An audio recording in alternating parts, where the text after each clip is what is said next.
A Web of Lies, A Journey to Redemption. Sophia had everything: a loving boyfriend, a stable home, and a future that seemed promising.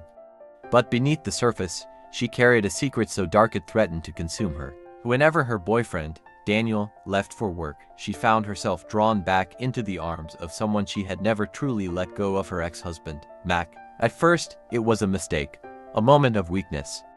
But that one mistake turned into many, a cycle of betrayal that spiraled further and further out of control. Each time she told herself it would be the last, and each time she failed to resist. She justified it in her mind. Mac was familiar, a past that she had never truly closed.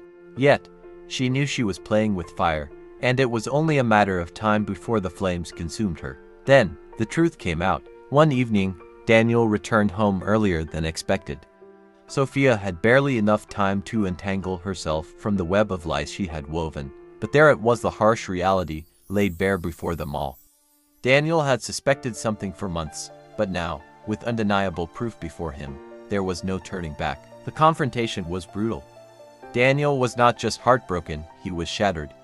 He had given her his trust, his love, and in return, she had deceived him. The weight of her actions crushed her in that moment, and she realized she had not just betrayed him, she had betrayed herself. Mac, the man she thought she had some unfinished destiny with, showed no remorse. He had used her weaknesses against her, taking advantage of her nostalgia and uncertainty. In the end, he had nothing to lose, but Sophia lost everything. For weeks, she spiraled. Regret and shame followed her like shadows, and she found herself alone, left to face the consequences of her actions. It wasn't just about losing Daniel, it was about the realization that she had allowed her worst self to take control. Then, one day, when the weight became unbearable, she found herself walking into a church. It had been years since she had prayed, and she wasn't even sure she knew how. She sat in the back, hidden from view, as tears streamed down her face. She had run from faith, from redemption, but now, it was the only thing left to save her. A kind woman named Maria sat beside her, sensing her pain. "You're not lost," she said gently. "You're just finding your way back." Sophia broke down. She confessed everything, not just to Maria, but to herself.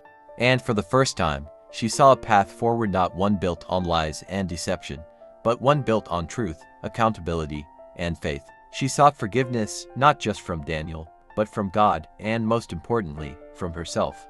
It was not an overnight transformation, but every day, she took a step toward healing. She joined a support group, surrounded herself with positive influences, and rebuilt herself from the ground up. Through faith, she discovered that her worth was not defined by her mistakes but by her willingness to change. She found peace not in seeking validation from others but in understanding her own value. The road to redemption was long, but she was walking it with purpose. The lesson: betrayal doesn't just hurt others, it destroys the soul of the betrayer.